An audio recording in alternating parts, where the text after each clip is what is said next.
Okay, as you can already see, there's quite a lot on this morning, so I am not, you'll be pleased to know, going to be doing a full-length sermon this morning because we have communion as well, and the youth and children are going to come and join us. But I do want to read the next chapter of 1 Kings.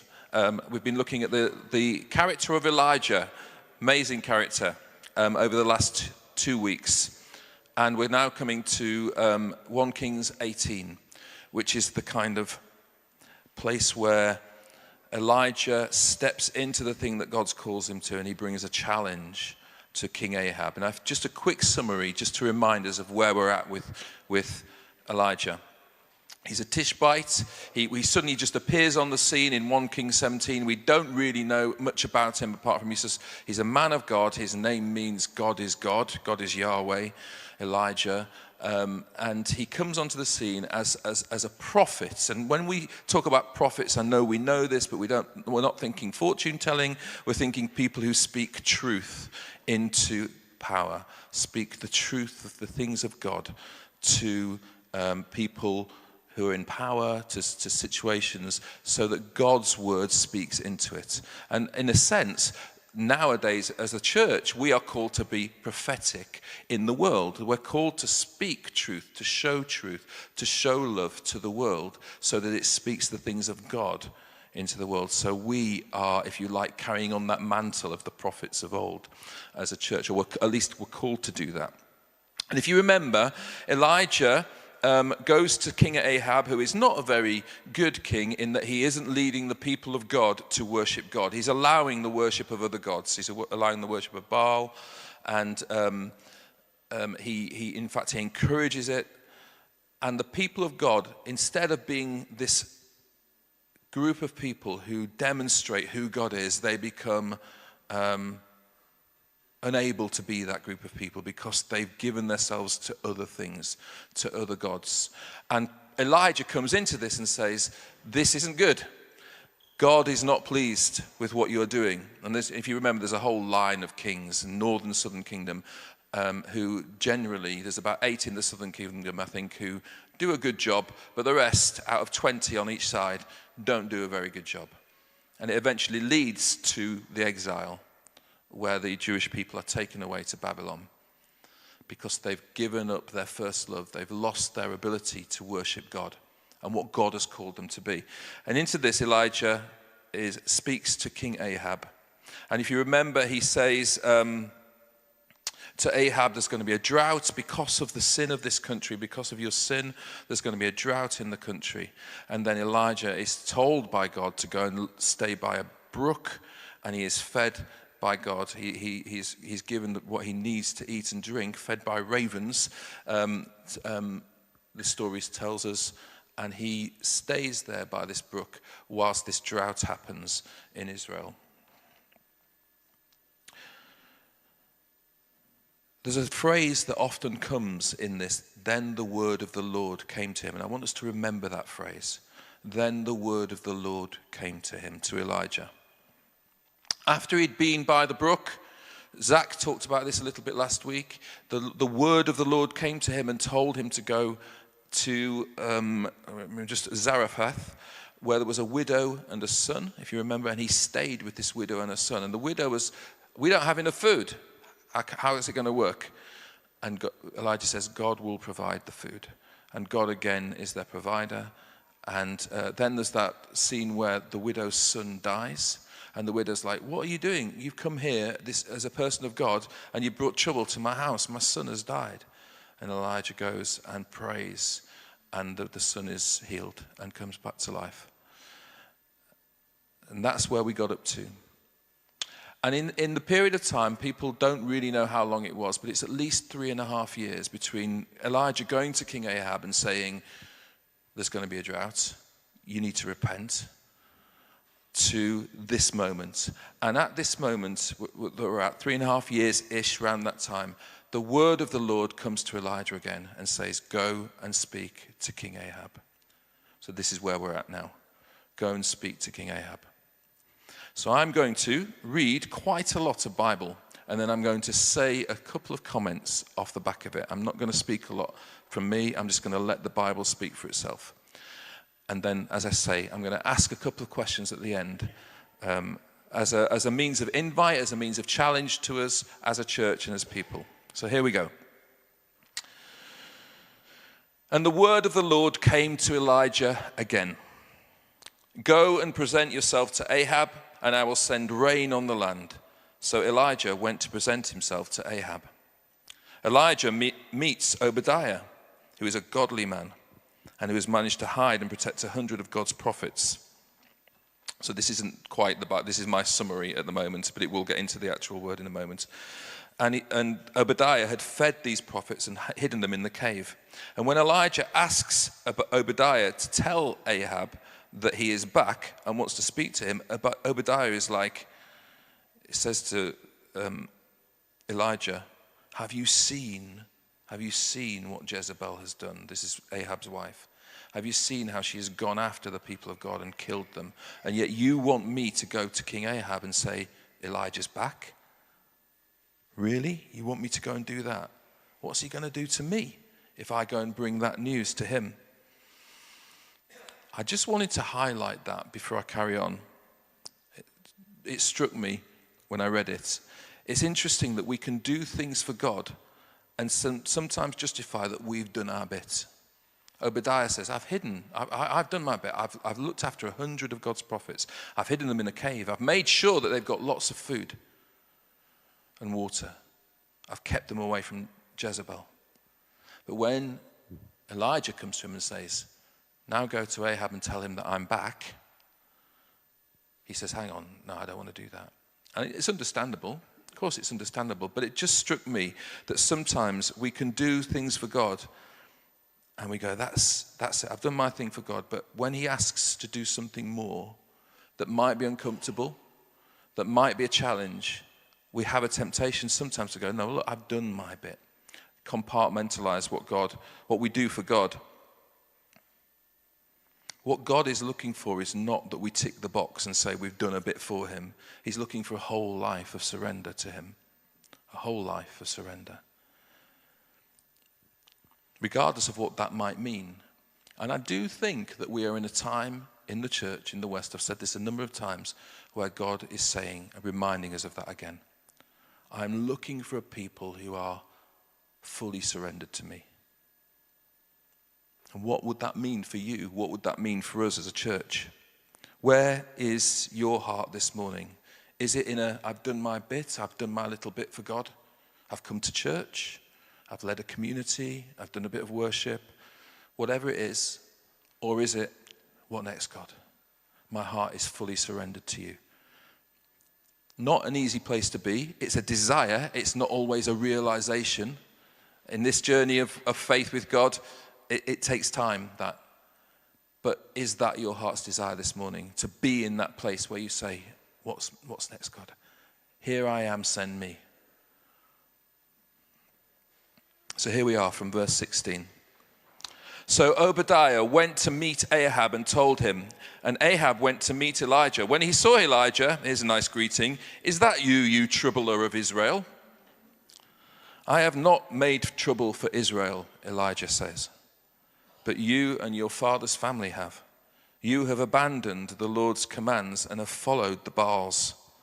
Now summon the people from all over Israel to meet me on Mount Carmel, and bring the 450 prophets of Baal and the 400 prophets of Asherah, who was another god that was worshipped, who eat at Jezebel's table. So Ahab sent word throughout all Israel and assembled the prophets on Mount Carmel.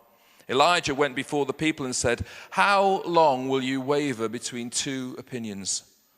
If the Lord is God, follow him. But if Baal is God, follow him.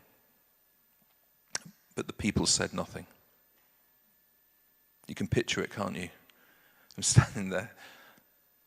It's a sad phrase that, the people said nothing.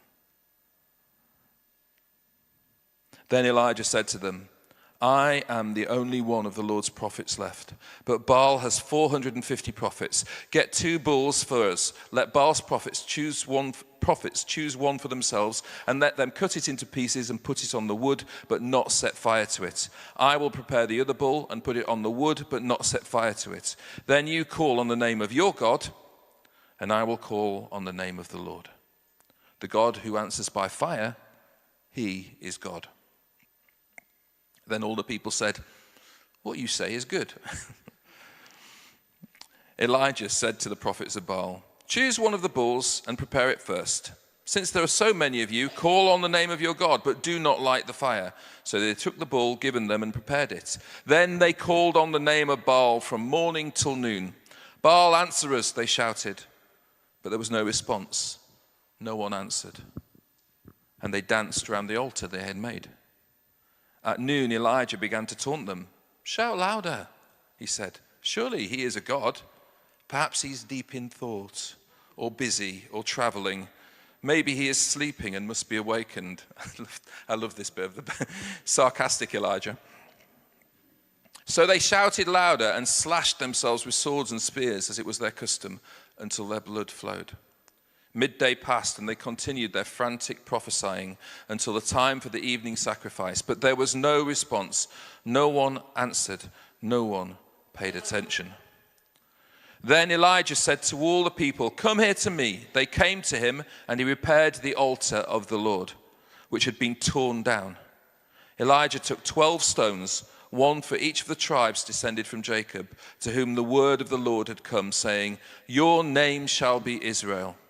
With the stones he built an altar in the name of the Lord, and he dug a trench around it large enough to hold 2 seahs of seed.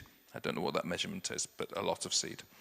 He arranged the wood, cut the bull into pieces, and laid it on the wood. Then he said to them, "Fill 4 large jars with water and pour it on the offering and on the wood." "Do it again," he said, and they did it again. "Do it a 3rd time," he ordered, and they did it a 3rd time. The water ran down around the altar and even filled the trench. At the time of sacrifice, the prophet Elijah stepped forward and prayed, "Lord, the God of Abraham, Isaac, and Israel, let it be known today that you are God in Israel, and that I am your servant, have done all these things at your command. Answer me, Lord, answer me, so these people will know that you, Lord, are God, and that you are turning their hearts back again." Then the fire of the Lord fell and burned up the sacrifice, the wood, the stones, and the soil, and also licked up the water in the trench. When all the people saw this, they fell prostrate and cried, "The Lord, he is God! The Lord, he is God!" Then Elijah commanded them, "Seize the prophets of Baal, don't let anyone get away." They seized them, and Elijah had them brought down to the Kishon Valley and slaughtered there. And Elijah said to Ahab, "Go, eat and drink, for there is the sound of a heavy rain." So Ahab went off to eat and drink, but Elijah climbed to the top of Carmel, bent down to the ground, and put his face between his knees. "Go and look toward the sea," he told his servants, and he went up and looked. "There's nothing there," he said. 7 times Elijah said, "Go back." The 7th time the servant reported, "A cloud as small as a man's hand is rising from the sea." So Elijah said, "Go and tell Ahab, hitch up your chariot and go down before the rain stops you." Meanwhile, the sky grew black with clouds, the wind rose, a heavy rain started falling, and Ahab rode off to Jezreel. The power of the Lord came on Elijah, and tucking his cloak into his belt, he ran ahead of Ahab all the way to Jezreel.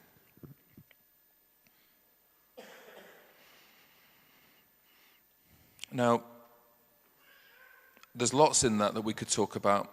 If you're like me, there's probably lots of questions that you have in that. The Old Testament isn't always an easy book to read. But I just want us to draw our attention to one question.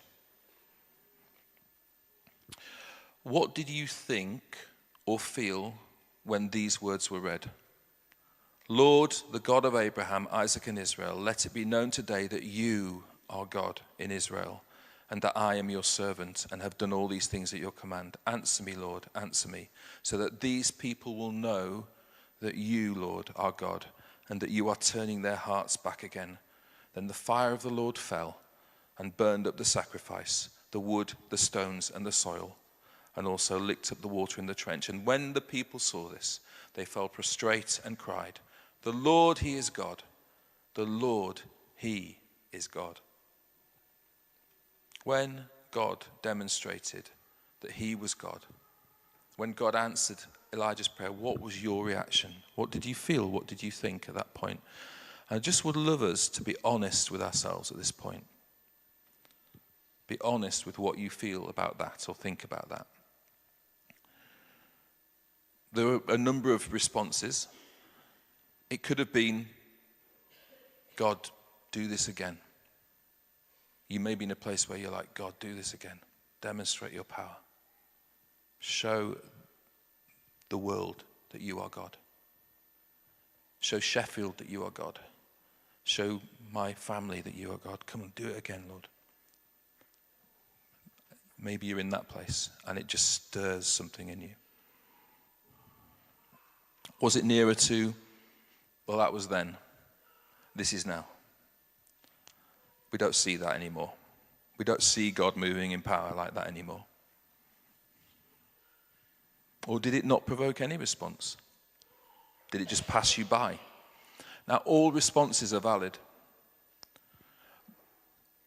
What we've got to be is honest with ourselves about where we're at.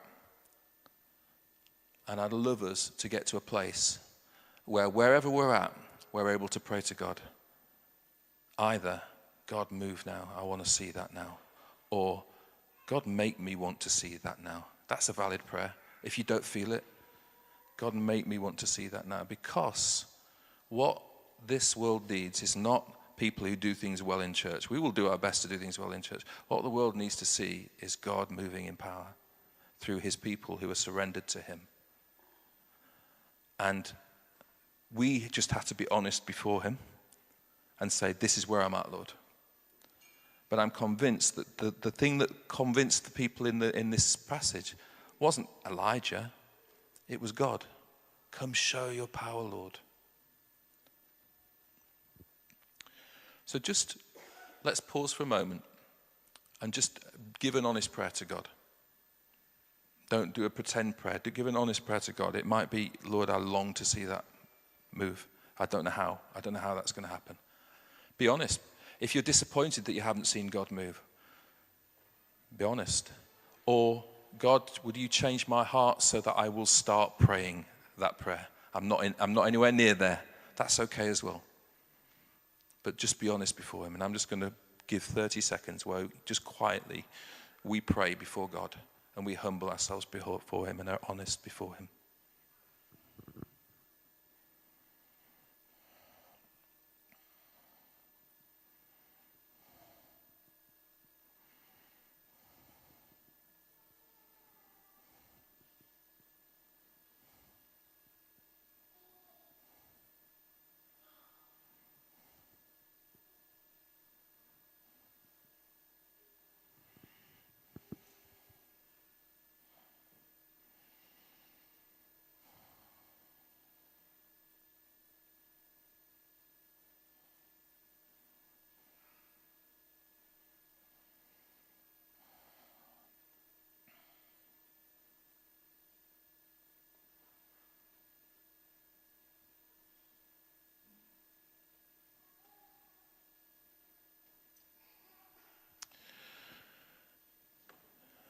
Two Chronicles 7:14 says this, if my people, which are called by name, shall humble themselves and pray and seek my face and turn from their wicked ways, then I will hear from heaven and I will forgive their sin and I will heal their land.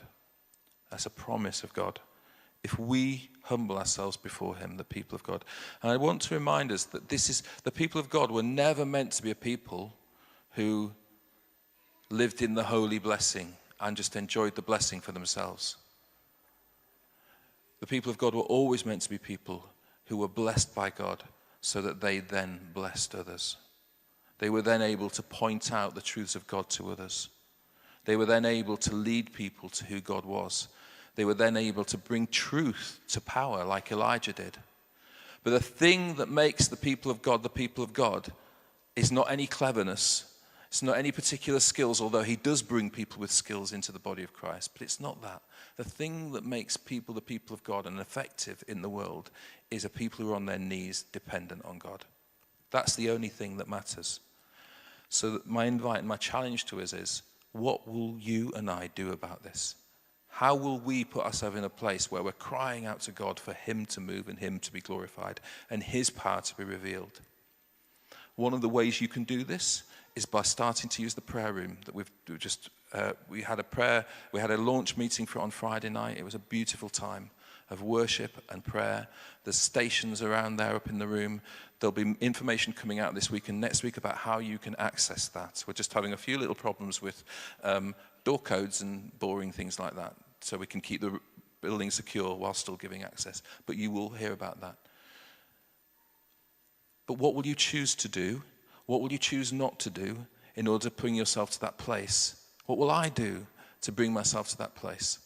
Because the world needs a church. I've said this a lot of time. The world needs a church that is set on fire with love for God and passionate about finding him, so that the blessing that they receive overflows into Sheffield, into the UK, into the world. That's what Restore is. Remember the phrase, in Sheffield as in heaven, based on the Lord's Prayer. We want to see the God's kingdom come in Sheffield as it is in heaven. We long to see him move and change people's lives. And the way that will happen is that the church in the West, that we as a church learn to be on our knees again and humble ourselves before him. And we choose prayer. When we don't feel it, we choose prayer. When we feel it, we choose prayer. We're obedient to the things that God calls us to. I'm disappointed that I haven't seen God move in recent times, if you want where I'm at. But I know that this is what God is calling us to rediscover again that he is God, and it's only through him that people will come to know who he is, and that he is the God that will meet all the needs that so many people are looking elsewhere to find answers to.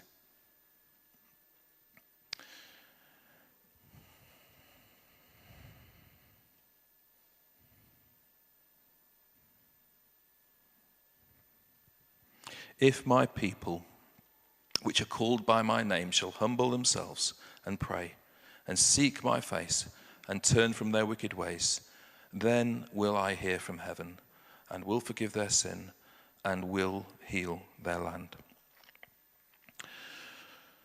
The way that we can respond to this, obviously, we've got to go before God ourselves, and we've got to say, God, this has changed my heart. There's a really good bit of Anglican liturgy.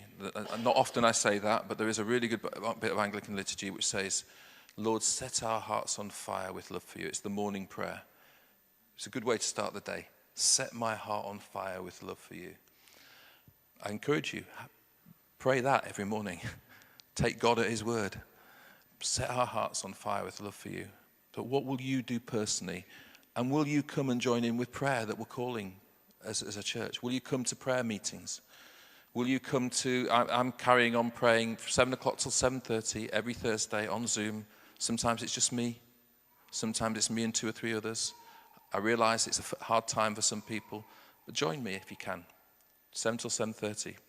No agenda except we're just going to pray and worship God. I know Zoom's not the easiest thing, but it's better than nothing. So come and join me. But what will you do? As we worship now, as we come to worship, Mike's going to lead us in a couple of songs. The young people and children are going to come back in. It'll get a bit noisy again. Don't lose what God might be saying to you. Communion is a fantastic place to respond, because you're going up to receive the bread and the wine, and what you're saying is, Jesus, I want more of you. I want more of you. I want you shaping my life. Can I encourage you, as you go up and receive the bread and wine, say to him, Lord, I want more of you. Stir my heart to desire you more. I really do believe this is the call of God again. It's always been the call of God, but it's a season to rediscover this first love again for us as a church. And I keep saying it for the church in the West. This is what God is doing. And when I talk to other church leaders, this is what he's saying to them. And it's not me saying to them personally, them going, oh yes, that's a good idea. It's not that. It's God is speaking to his church at the moment about this and calling his church back to him. Shall we stand? We'll worship. the children and young people will come in. We'll say some words as we prepare our hearts for communion. But please stay in that place. Be responding to God in your heart. Be speaking to him honestly. And use communion as a way of saying, yes, Lord, I want more of you.